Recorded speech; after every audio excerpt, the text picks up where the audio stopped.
Hello and welcome back to another episode of The Workshop featuring Duelyst. Okay, so in the previous video we did some edits to the deck and the deck seems to be doing quite well so far. Though that's not a big sample size because we only played 2 games. Now, to start this video off, I did get enough gold for 2 packs. So let's open that. I don't play Gauntlet a lot, so I don't really mind spending the gold. I'm not really into Gauntlet, especially because I don't get to play it every day, because it's not always open. But let's see what we get in these packs. Frames are gonna drop because that's just how my computer is. My computer is old. That's a pretty meh pack. Oh look, a Macintor. And a Reaper of Moons. Reaper of Moons was a card that I used to think was really bad until like certain people started playing it and I started fighting against it and I was like, oh no, it's so good. But I'm not playing Abyssian because we're playing Face Magmar. So we'll keep playing. Again, I will give my analyses, tell you guys why I'm making these plays. Gigininder? I don't know what his name is. My name is Eminem Kami. It's not Kami, it's Kami. Okay. Ooh. Dance of Dreams is not gonna be that good. Actually, this hand is pretty decent. So my starting turn 1 play will obviously be Akari Headhunter. So if that's the case, Dance of Dreams is gonna be not that good. So I think that's the only thing we replace. We're not gonna replace you. You're really good. I honestly think that we shouldn't replace anything in this hand because the next turn my plan is to do these 2 and then go face. Excuse me. I ate before recording, so sorry about that. Okay, so Void Hunters, I'm seeing more and more that Void Hunters are becoming less and less relevant as I go along. The Blaze Hounds just end up being much better. But again, you know, if it ain't broke, don't fix it, or whatever that term is. Okay, so whatever this unit he's summoning is, it's probably gonna be like a quote-unquote important unit, like that Glacier dude that's a 2/3, or a Metallurgist. Never mind. Okay, we can't leave that Metallurgist alive. We can't.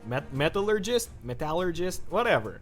We can't leave it alive because it will ruin our day. This is actually a pretty interesting play from him. You can't actually do this with anything but the Golem deck because this gets a discount. But I think our turn will be... we have to kill this. We absolutely have to kill this. Okay, so what's better? Is it better to play an Elucidator, drop this here? Or is it better to play...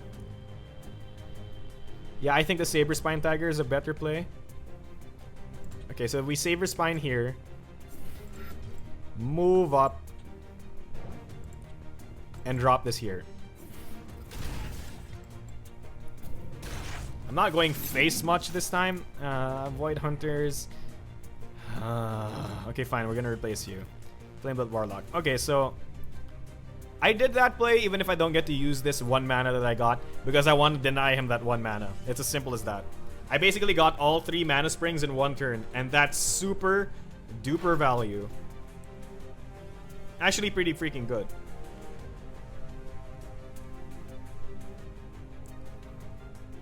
Cryogenesis. Oh, that's a good card. He gets to draw 2. Oh. So that means he's running a Golem Vesper Frost deck? That's pretty interesting. What? Oh, it's... Okay, he drew a Snow Chaser. Okay.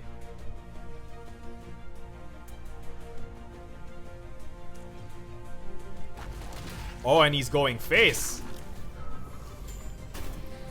Or not. Never mind. He wasn't going face. Okay.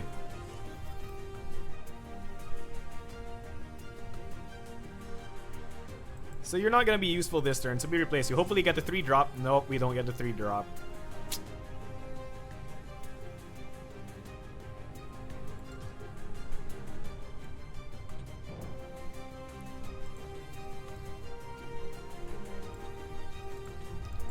Okay, so that's the play. Okay, now you're wondering, why do that play? Many reasons. Number 1, why not put this here? Because we can't let this do the infiltrate replicate combo. because, you know, it'll just be absurd.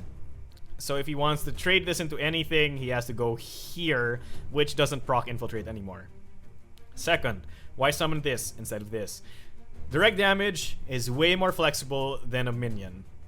And this basically deal 3 damage to the opponent's face, which is super important.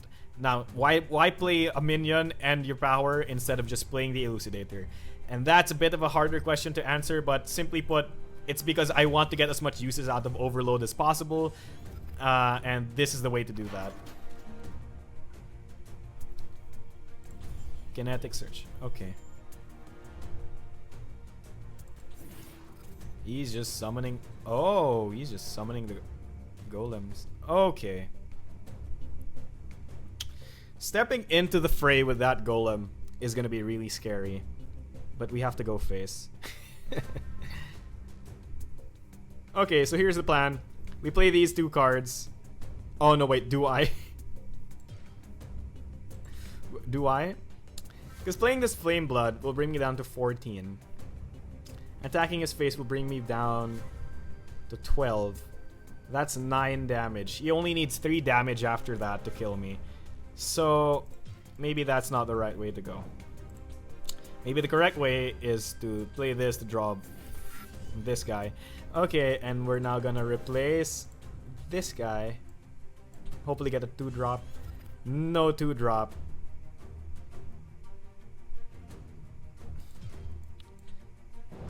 He who dares wins. Or we can just play this instead. Actually, I think that's a much better play. That removes that unit, hits him in the face. Okay, and it leaves me at a relatively high health pool. Next turn, we have 3 plus 5 plus 3. That's 11 damage. He's dead. And this is why I was saying that direct damage is really useful, because no matter how many units he puts in my way, this 3 damage will go in. And that's really important. Of course, I can just play this instead of this. Regardless, as long as I have a way to attack him, I win. He'll have to do something like trade this into me. Or not. Okay, so what's he doing? Or she. Again, I don't know. I don't know whether this person is a boy, girl, or whatever. But we'll see. So unless he has a provoke, I think I win.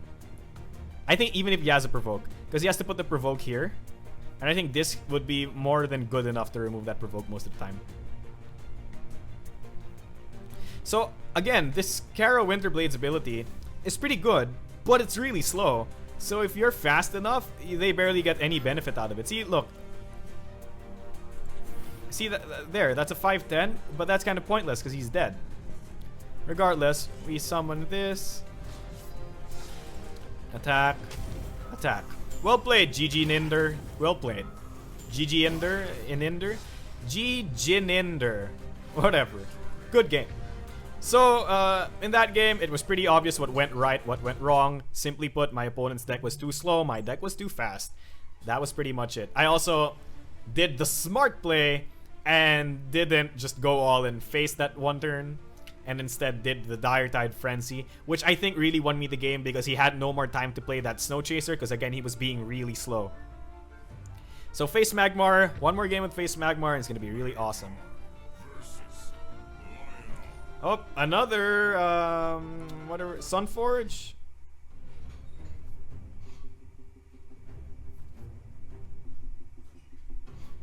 So we already have a turn 1 play and a turn 2 play. Actually, this hand's pretty awesome, so let's keep it. This is a really important card because it allows me to basically hit face and hit minions at the same time. Even if I only end up killing 1 minion with it, it's still really good. Oh, I love this background, by the way. I love this map, whatever you call it. So this is really good positioning because if my opponent does this, like goes here, summons 2 here, this will just ruin his day. And I think that will instantly win me the game. So that's a really good play.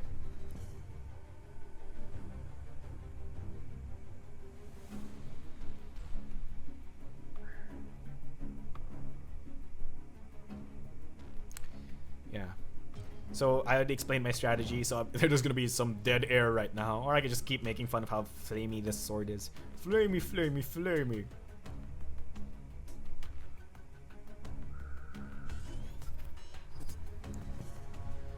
Oh, a Sunseer. So is this a heal deck? Oh, okay. Yeah. So there's an entire Leoner faction centered around the healing. This is actually a really interesting thing. So my play is gonna be this. I want to summon this provoke over here and hit my opponent's minion like this. Oh, Marco, why didn't you hit face? Okay. So here's the thing. I just wanted to summon this. This not only trades into this, kills it, it also blocks my enemy general from getting to this mana spring. In Duelyst, access to mana springs and removing your opponent's access to mana springs is so important because it basically dictates who gets to play the most cards in a turn. So that's that. I'm just gonna keep all of these cards for flexibility.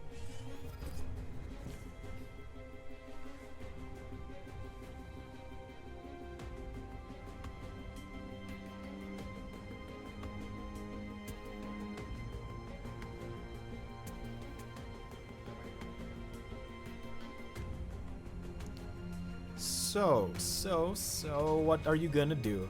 Because if he spends a lot of resources just to remove this, he'll need 2 damage to remove it, by the way. If he spends a lot of resources to remove this, I will still have this, and, you know, if he does summon something, this Dire Tide Frenzy will not only hit his face, it will also destroy the thing. Dire Tide Frenzy is a really good card in an aggro deck.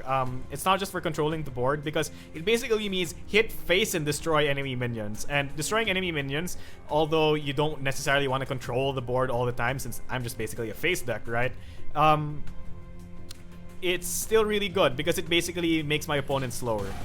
So, that's good. He basically got almost no benefit from that card. Oh, he did that in the wrong order. He should have attacked first.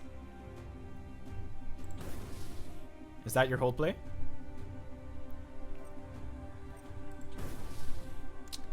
My opponent knows how to fight me well. If he had summoned it here or here, or here, or here, anywhere but here, I would have been able to Dire Tide Frenzy and just instantly, like, win the game.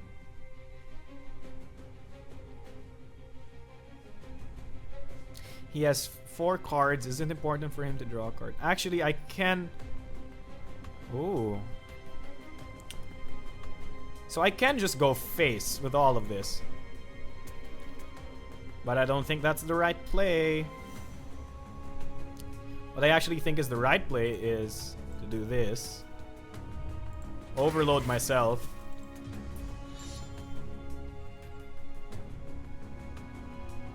Move.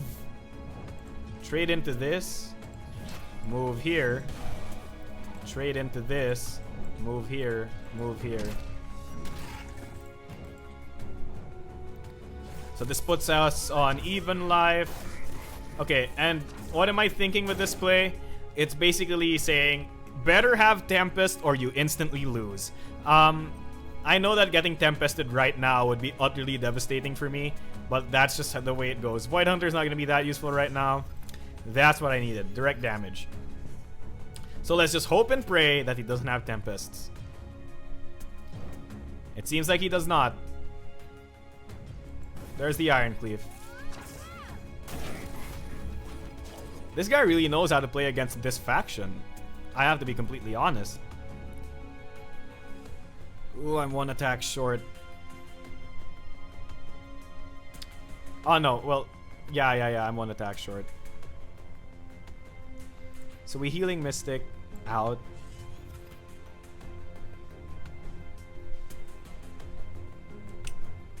Oh, this is a tough choice.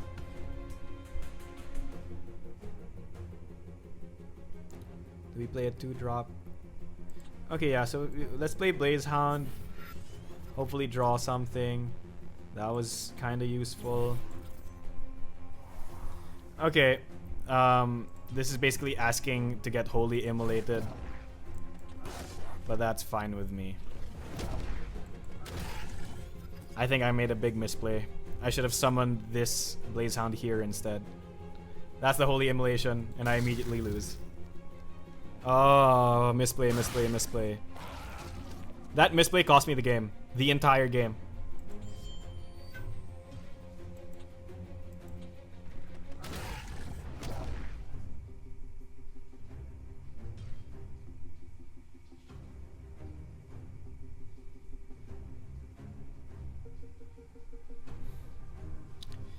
If he moves here, I still have a chance. That Iron Cleave, man. Oh my goodness. I can't play this. This will kill me.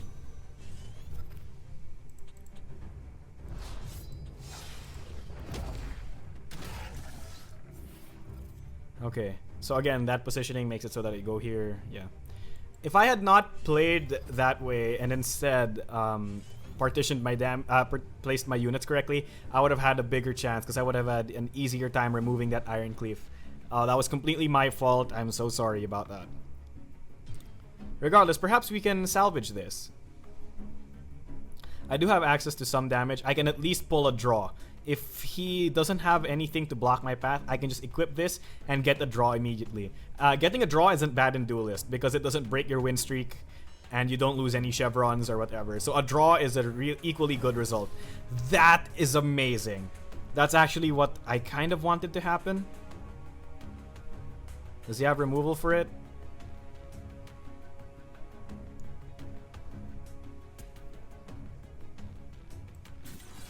Oh, he healed me. Oh my goodness. Okay, Akari Headhunter, you have to go. Blaze it. Oh no.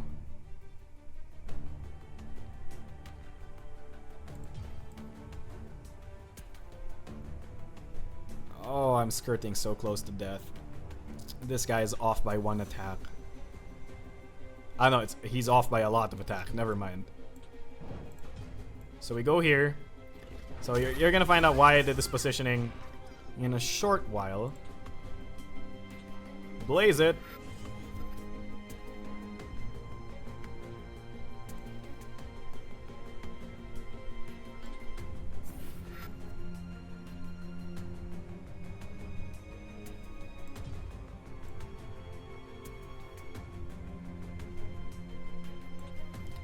Okay, so note that this positioning stops the Holy Immolation. It doesn't really stop a Holy Immolation play. Who am I kidding? There's no way for me to stop a Holy Immolation play there, but playing these units means that he has to go down here in order to even try to hit me. If I can at least pull a draw, I'll be happy.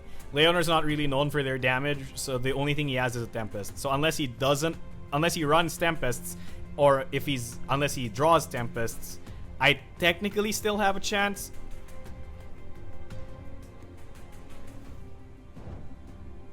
But the Holy Immolation's probably coming. Yeah.